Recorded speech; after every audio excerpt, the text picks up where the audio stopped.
Good morning and happy Mother's Day. Welcome to my YouTube channel, Abundant Reality, where we all take part in sharing abundant reality.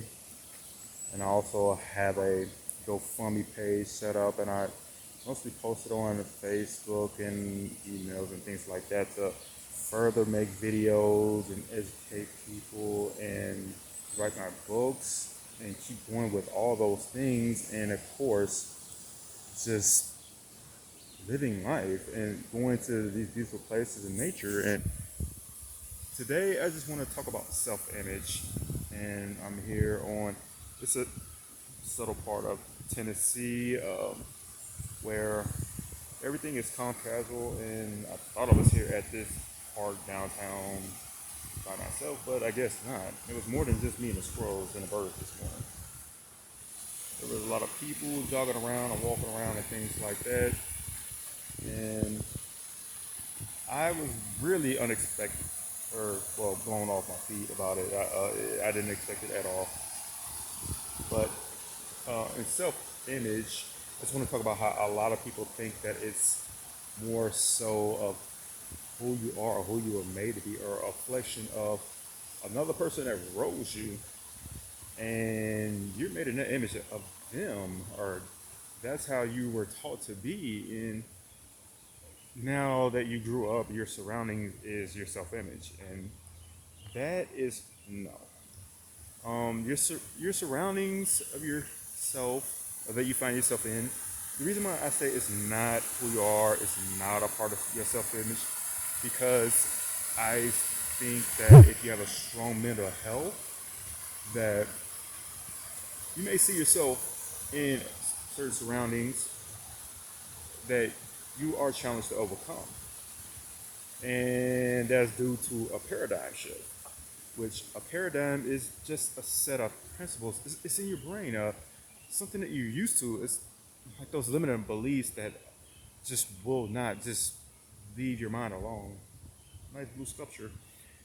And you've been knowing them since childhood, and you believe these things. Like, some people are superstitious about a lot of things. Some people think that you sweep their foot, they're going to jail, or you step on a crack, you're going to break your mom's back. Today's Mother's Day. Well, it'd be a lot of mothers with broke backs, because I step on plenty of cracks, and my mom, she's still walking, driving, all that.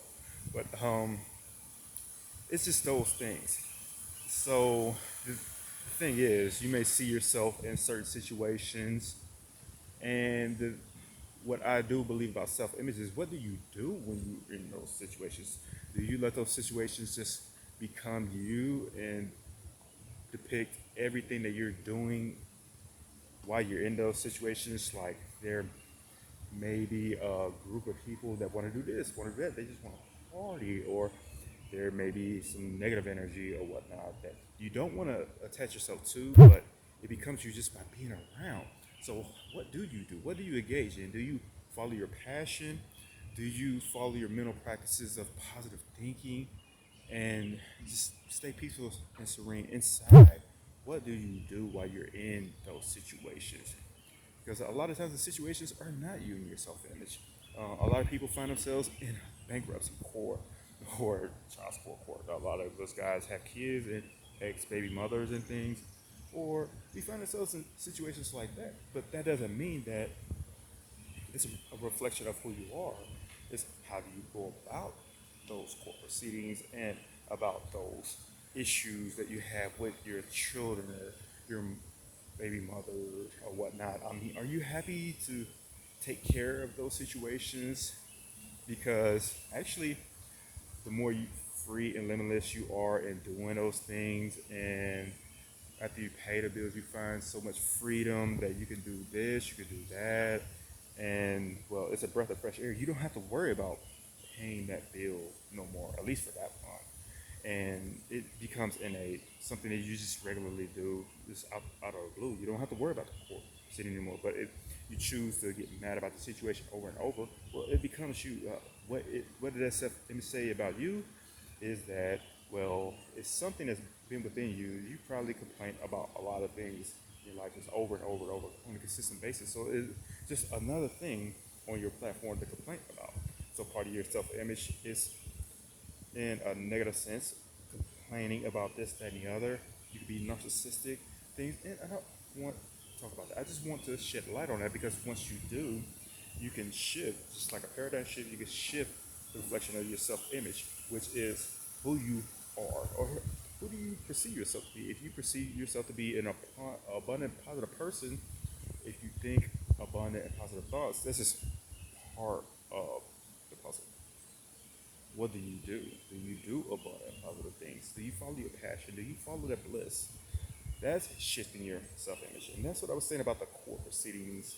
If you go into bankruptcy court or any type of court lawsuit, it might be in your favor. You never know. How do you perceive those things? If you're an abundant positive person, well, there's no negatives. Negative and positive, it's a choice. It's a choice that we as humans we depict, we make if it's negative or positive. When the outcome may be negative for some people, well, it can be positive for a lot of other people. And I choose to look at the positive aspects more so than anything. I've learned over the years to just look at any outcome. If I get frustrated or whatnot, well, sit with that just for the moment and think about why, what makes me feel that way, and shift it. Think about the positive outcome of what can happen, what is possible to happen, and follow that, and follow my passion at the same time. It actually works. It works beautifully. There's a lot of people that have done a lot of greats, Napoleon Hill, a great guy, Bob Proctor.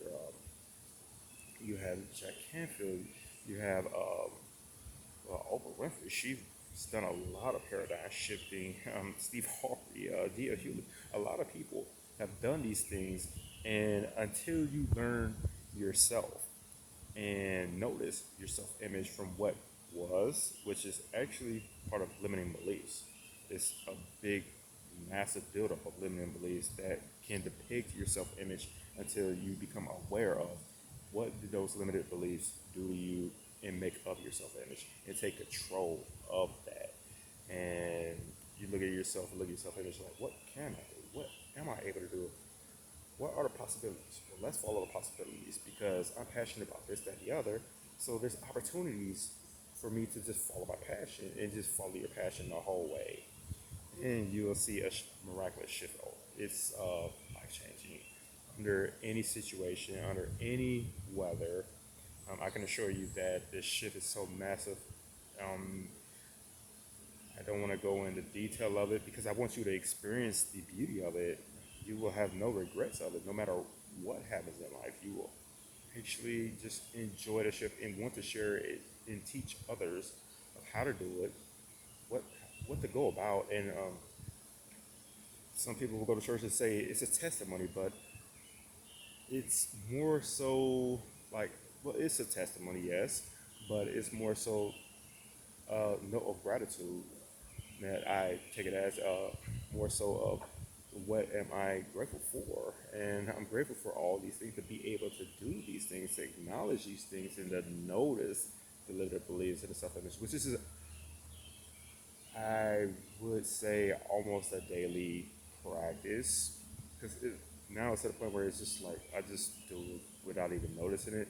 But when I first started, it was a daily thing because you would catch yourself. You would catch yourself about the way you think about a lot of things you do, and then you would think like, why do I think this way, and what do I used to believe? You would see all these people with all these different thoughts and thought processes, and you're like, wow, I used to think like that. Wow, I thought like that, and then you would think some more, and like, wow, they got these from their parents or their ancestors or these books or things like that. So you don't want to be judgmental. You just want to think about the outcome and think about yourself and how can you strengthen your own abilities to help others, because you cannot help others without helping yourself first. And I just want to leave you with that. And I want you to have a great Sunday. And thank you for visiting this YouTube channel, Abundant Reality. And please like, subscribe, share, comment. Someone's walking a dog, and he's a little feisty this morning. There's two dogs. Wow, no wonder why he's a little feisty this morning. There's a big dog and a little dog, and the little dog is aggressive. But thank you, and have a blessed day. Bye.